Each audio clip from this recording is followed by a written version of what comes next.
হুকুম থেকে শুরু করে বুম্বা। সো একটা ভালো ম্যাচ দেখলাম আমরা, পুরো ম্যাচটা যে হলো উসমান, এটা নিয়ে কি বলবেন? প্রথমে আমি তো একটু দেরি করে এসেছি, তারপরে আগের ম্যাচটা দেখলাম, ওই টুবানদের ম্যাচটা অনেক জোরে বল হচ্ছিল, মানে টাফ ছিল খেলা।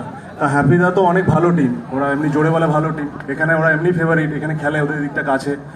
তো তারপরে আমরা অনেক রানও করেছিলাম, এমন একটা কন্ডিশন হয়ে যাচ্ছে মনে হচ্ছে যেন বল ব্যাট না করলে জিততে পারবো না, এরকম হয়ে যাচ্ছে। আমি ওদেরকে ছোটো করছি না, পরে অনেক পোটেন্সিয়াল আছে ওদের, কিন্তু মানে ফেড আপ হয়ে যাচ্ছি। আমার মনে হয় আমার মূর্তি করার প্রয়োজন হয়ে গেছে চারিদিকে। আর উসমান উইকেটের পিছন থেকে অ্যাজ এ টিম ক্যাপ্টেন অন্য কেউ থাকলেও মাঠটাকে পুরোপুরি লিড করা উসমানের এটা ভূমিকা। তো নিজেকে যেভাবে ক্যাপ্টেনশিপ করে থাকো বা লিড করে থাকো, এটা নিয়ে কি বলবেন? লিড বাধ্য, আমি যে টিমে খেলি করতে হবেই আমাকে। ওরকম যে হেভি টিম নিয়ে খেলি না, মোটামুটি ওদের সবসময় ওদের সাথে খেলি, ওরাও আমাকে সাপোর্ট করে। অনেক টিম আছে, ম্যাক্সিমাম টিমে খেলি, তো লিড করতে হয় বাধ্য হয়ে, এমন একটা কন্ডিশন তো লিড করতেই হচ্ছিল আমাকে, ওরকমই ব্যাপার। আর প্রেশার মোমেন্টে নিজের ব্যাট বল ফিল্ডিং সবকিছু মিলিয়ে এত উইকেট কিপারও প্রেশার মোমেন্টে উসমান ব্যাট হাতেও দায়িত্বটা পালন করতে থাকে, বল হাতেও দায়িত্বটা পালন করতে থাকে। তো নিজে যে অলরাউন্ডিং পারফরমেন্স আসে প্রত্যেকটা বড় টুর্নামেন্টে উসমান, এটা নিয়ে কি বলবে? হয়তো সিজন এখন শেষ, তো সিজন শেষে নিজের এই টুর্নামেন্টের এফেক্টটা, এটা নিয়ে কি বলবে? সিজন শেষ নয়, এখন তো শর্ট অ্যান্ড ক্রিকেট গ্লোবালাইজ হয়ে গেছে, অনেক খেলা। তো আমি দেখেছি, আমি এমন একটা প্লেয়ার, আমি হচ্ছে একটা গরুর সব কিছু কাজে লাগে, পায়খানা করলেও গোবর হয়ে যায়। আমি কিপার, বোলিং, ব্যাটিং, ফিল্ডিং, তারপরেও যদি না পারি তো মাথা চালাই, মাথা না চালালেও তো পরের অন্যান্য ব্যাটসম্যানকে যাতে ডিমোটিভেট হয়ে যায় সেটা করি। আর কি করব সেটাই ভাবছি আমি। আর প্রথমে এক্সেলের জবাব উসমান, আর প্রথমে যখন দেখেছিলাম যে ব্যাটে বলে সংযোগটা আসছিল না, তার পরবর্তী একটু তো আলাদা স্টান্স, আর উসমান এটা করে থাকে কখনো আলাদা একটু সামনে গিয়ে, কখনো ব্যাক ফুটে এসে।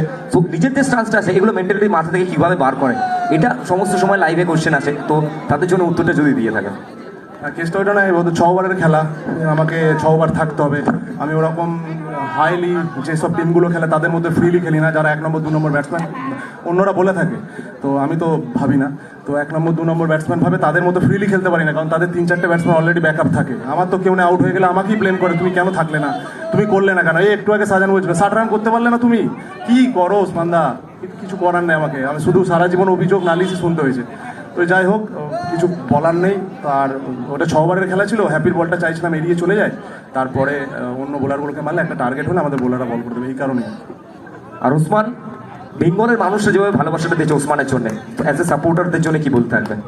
সাপোর্টার আমি বহুত বানিয়েছি, সাপোর্টার হয়েছে, বানিয়ে নিয়েছি। হেটার্স যারা ছিল তাদেরকেও সাপোর্টার বানিয়ে নিয়েছি, কারণ হচ্ছে যারা লাইভ দেখছে তাদেরকেও, এখানে যারা দর্শক আছে পুরো অগণিত দর্শক থাকলে আমার হেভি খেলতেও ভালো লাগে।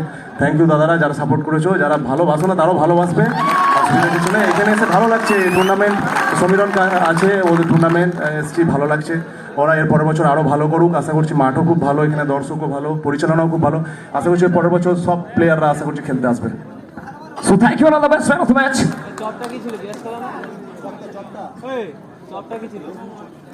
কি বলবে উসমান দা? চপ মানে হচ্ছে ওদের সোজা ট্যাপ করে না, যেটা 4 হয়, তো ও হ্যাপি বলছিল যে ওসমান দা আমাকে সোজা মানে চপ মারতে পারবে না, তাই বললাম আমি চপ মারবো না, বেগুনি মারবো।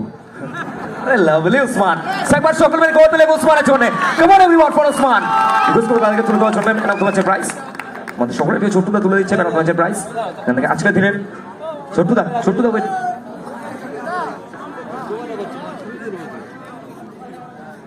সেই সাথে আজকের দিনের পরবর্তী ম্যাচ বলতে